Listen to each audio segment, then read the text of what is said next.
नमस्कार मंडळी, मी ज्योती तुम्हा सर्वांचं अगदी मनापासून स्वागत करते आपल्या चॅनलच्या एका नवीन व्हिडिओमध्ये एका नवीन रेसिपीसोबत। मंडळी, आजची आपली रेसिपी आहे अंडा करी। चिकन आणि मटनच्या भाजीला टक्कर देणारी ही अंडा करी तुम्ही एकदा नक्की बनवून बघा।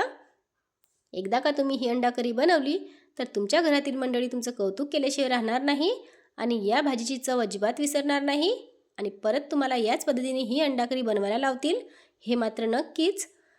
चला तर मग वेळ वाया न घालवता पटकन रेसिपीला सुरुवात करूया। आता इथं मी तुम्हाला अगोदर मसाले दाखवते।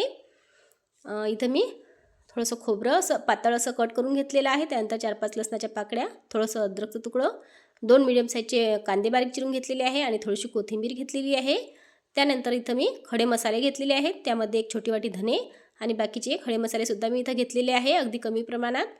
अगोदर आता आपल्याला हे सर्व मसाले भाजून घ्यायचे आहे। सुरुवातीला मी खडा मसाला भाजून घेते। अगदी थोडंसं तेल घालून आपल्याला हा खडा मसाला भाजून घ्यायचा आहे आणि हा खडा मसाला भाजत असताना गॅसची फ्लेम मंदच ठेवायची। मंद गॅसवरतीच आपल्याला अगदी 2 मिनिट हा मसाला मस्त असा भाजून घ्यायचा आहे। अगदी 2 मिनिट मी भाजून घेतला। त्यानंतर छोटा अर्धा चम्मच यामध्ये जिरं घालायचं आणि हे सुद्धा मस्त असं भाजून घ्यायचं आहे। आता जिरं भाजायला खूप जास्त वेळ लागत नाही, त्यामुळे सर्व मसाले भाजल्यानंतर यामध्ये जिरं घालायचं आहे आणि मस्त असं हे भाजून आपल्याला हा खडा मसाला पूर्णपणे थंड करून घ्यायचा आहे। त्यानंतर आता कांदा भाजून घेऊया। यावरती सुद्धा अगदी थोडंसं तेल घालायचं आणि मस्त लालसर रंग येईपर्यंत हा कांदासुद्धा आपल्याला भाजून घ्यायचा आहे। त्यानंतर आता जे आपण खोबरं घेतलेलं आहे ते सुद्धा भाजून घ्यायचं। आता इथे तुम्ही खोबऱ्याऐवजी खिसाचा सुद्धा वापर करू शकता, म्हणजे खोबरखीसुद्धा भाजून घेऊ शकता या भाजीला। आता मी खोबरंसुद्धा भाजून घेतलेलं आहे। आता इकडे आपला खडा मसाला मस्त असा थंड झालेला आहे। आता मिक्सरला अगोदर आपण हा खडा मसाला बारीक करून घेऊया। तुम्ही पाहू शकता पाणी न घालताच मी हा खडा मसाला बारीक करून घेतलेला आहे। मस्त याची बारीक अशी पूड तयार करून घेतलेली आहे। हा आता आपण काढून घेऊया। आता असा खडा मसाला तुम्ही 8 ते 10 दिवसांसाठी सुद्धा बनवून ठेवू शकता, म्हणजे पटकन वेळेवर आपल्याला हा मसाला घेता येईल। पण खूप जास्त प्रमाणात अजिबात बनवायचा नाही, कारण असा वेळेवर जर खडा मसाला तयार करून ही भाजी बनवली तर या भाजीला चव खूप छान येते। त्यामुळे मी प्रत्येक वेळेस हा मसाला म्हणजे भाजी बनवताना हा मसाला तयार करत असते आणि भाजी बनवत असते। त्यानंतर मी जे राहिलेले मसाले होते ते सुद्धा मिक्सरला मस्त अशी बारीक करून घेतलेले आहे। थोडंसं पाणी घालून याचं वाटण तयार करून घेतलेलं आहे। त्यानंतर आता इथं मी 2 ते 2.5 चम्मच लाल तिखट घेतलेलं आहे। हे लाल तिखट आपल्याला भिजवून घ्यायचं आहे। थोडंसं पाणी घालून मी याचा गोळा तयार करून घेतलेला आहे। आता इथं तुम्ही लाल तिखट तुमच्या आवडीनुसार कमी जास्त करू शकता। तुम्ही पाहू शकता असा घट्टसर आपल्याला या लाल तिखटचा गोळा तयार करून घ्यायचा आहे। त्यानंतर इथं मी 8 अंडी उकळून घेतलेली आहे। आता या अंड्याची आपण साल काढून घेऊया। आता सर्व अंड्याची मी साल काढून घेते। त्यानंतर आता ही अंडी आपल्याला अगदी मधोमध कट करून घ्यायची आहेत। आता इथे चाकूने जर कट केली तर व्यवस्थित कट होत नाही, त्यामुळे मी अशा धाग्याने हे अंडी कट करून घेते, म्हणजे अगदी व्यवस्थित हे कट होतात। तुम्ही पाहू शकता मी सर्व अंडी ही कट करून घेतलेली आहे। आता आपण भाजीला फोडणी देऊया। कढईमध्ये मी 4 ते 5 पडी तेल घातलेलं आहे। आता इथे तेलसुद्धा तुम्ही तुमच्या आवडीनुसार कमी जास्त करू शकता। तेल मस्त असं गरम करून घ्यायचं। त्यानंतर यामध्ये आपण जे कांदा लसूण अद्रकचं वाटण तयार केलेलं आहे ते वाटण अगोदर आपल्याला घालायचं आहे आणि आता हे वाटण 2 मिनिट आपल्याला परतून घ्यायचं आहे।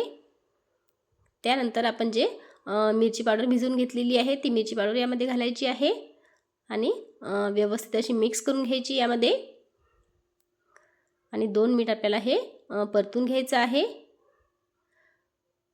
त्यानंतर आता आपण जो खडा मसाला बारीक करून घेतलेला आहे तो खडा मसाला यामध्ये घालायचा आहे आपल्याला आणि परत एकदा हे पूर्ण असं मिक्स करून घ्यायचं। त्यानंतर मिक्सरच्या भांड्यामध्ये आणि जे आपण मिरची पावडर भिजवलेली होती त्या प्लेटमध्ये अगदी थोडंसं पाणी घालून ते सुद्धा यामध्ये घालायचं। अगदी थोडंसं पाणी घालायचं, म्हणजे 2 ते 3 चम्मचच पाणी आपल्याला यामध्ये घालायचं आहे आणि आता ह्या वाटणाला मस्त तेल सुटेपर्यंत आपल्याला हे वाटण परतून घ्यायचं आहे, म्हणजे अगदी 3 ते 4 मिनिट मंद गॅसवरती आपल्याला हे वाटण परतून घ्यायचं आहे। त्यानंतर यामध्ये अर्धा चम्मच हळद घालायची, 1 चम्मच गरम मसाला घालायचा, त्यानंतर थोडीशी कोथिंबीर घालायची आणि परत एकदा हे पूर्ण असं मिक्स करून घ्यायचं आहे। त्यानंतर आता यामध्ये आपण पाणी घालूया।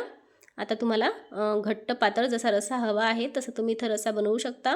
आता आमच्या घरामध्ये थोडी पातळच याचा रस्सा आवडतो, त्यामुळे मी ही भाजी थोडी पातळच बनवते, म्हणजे याचा रस्सा थोडा पातळ बनवत असते. त्यानंतर यामध्ये चवीनुसार मीठ घालायचं, कोथिंबीर घालायची आणि पूर्ण असं मिक्स करून या भाजीला आपल्याला म्हणजे या रश्श्याला उकळी आणून घ्यायची आहे. तुम्ही पाहू शकता मस्त अशी उकळी आलेली आहे. आता यामध्ये आपल्याला अंडी घालायची आहेत. आता सर्व अंडी मी या रश्श्यामध्ये सोडते. आता इथे तुम्ही अंडी कट न करता तशीच घातली तरीसुद्धा चालेल. आता सर्व अंडी मी यामध्ये घातलेली आहे. त्यानंतर अंडी या रश्श्यामध्ये घातल्यानंतर सुद्धा आपल्याला 2 मिनिट या भाजीला उकळी आणून घ्यायची आहे मंद गॅसवरती. अगदी 2 ते 3 मिनिट मी या भाजीला उकळी आणून घेतलेली आहे. आता गॅस बंद करायचा आणि तुम्ही पाहू शकता खूप मस्त झणझणीत अशी आपली अंडा करी बनवून तयार आहे. ही भाजी चवीला खूप छान लागते. अगदी चिकन आणि मटनच्या भाजीला टक्कर देणारी ही भाजी आहे. तुम्ही एकदा नक्की बनवून बघा. आणि मंडळी, तुम्हाला माझी आजची ही रेसिपी कशी वाटली मला कमेंट करून नक्की सांगा. आवडल्यास एक लाईक नक्की करा. लाईक केल्यानंतर हाईप करा. तसेच जर तुम्ही आपल्या चॅनलवरती पहिल्यांदाच आला असाल तर चॅनलला सबस्क्राईब करा. सोबतच बेल आयकॉन प्रेस करा, कारण अशाच नवनवीन आणि पारंपरिक रेसिपी मी तुमच्यासाठी घेऊन येत असते. भेटूया अशाच नवीन रेसिपीसोबत. तोपर्यंत धन्यवाद.